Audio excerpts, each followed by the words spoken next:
1887, and he was the youngest of 6 children born into a working class family.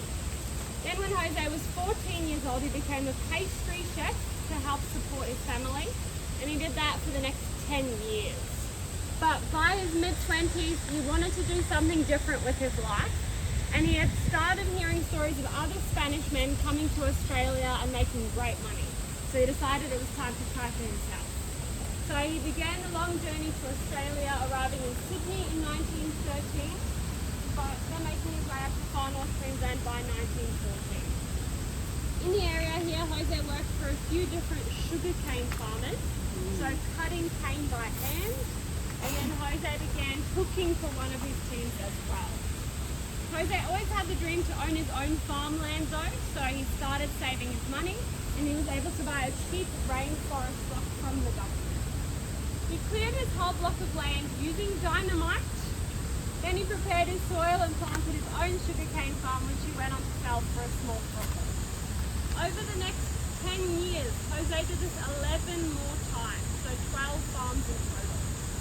By that point, he had managed to save £30,000, which today is about $2.5 million.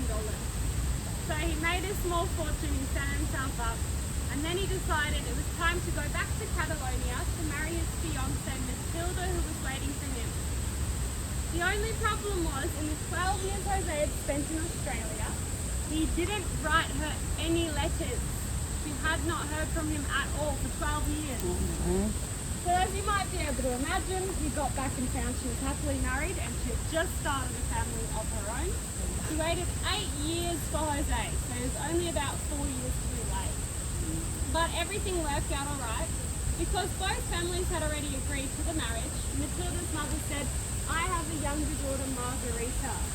Margarita was happy to marry Jose, he was a great man, so the couple got married, and the next year they set off on a 7-month honeymoon all throughout Europe. After the couple's honeymoon, they relocated to Far North Queensland, and just after returning, Jose saw this block of land. He first saw that waterfall and the swimmable creek, and he knew this was exactly what he was looking for. So he bought the 13 acres of land here for only £120.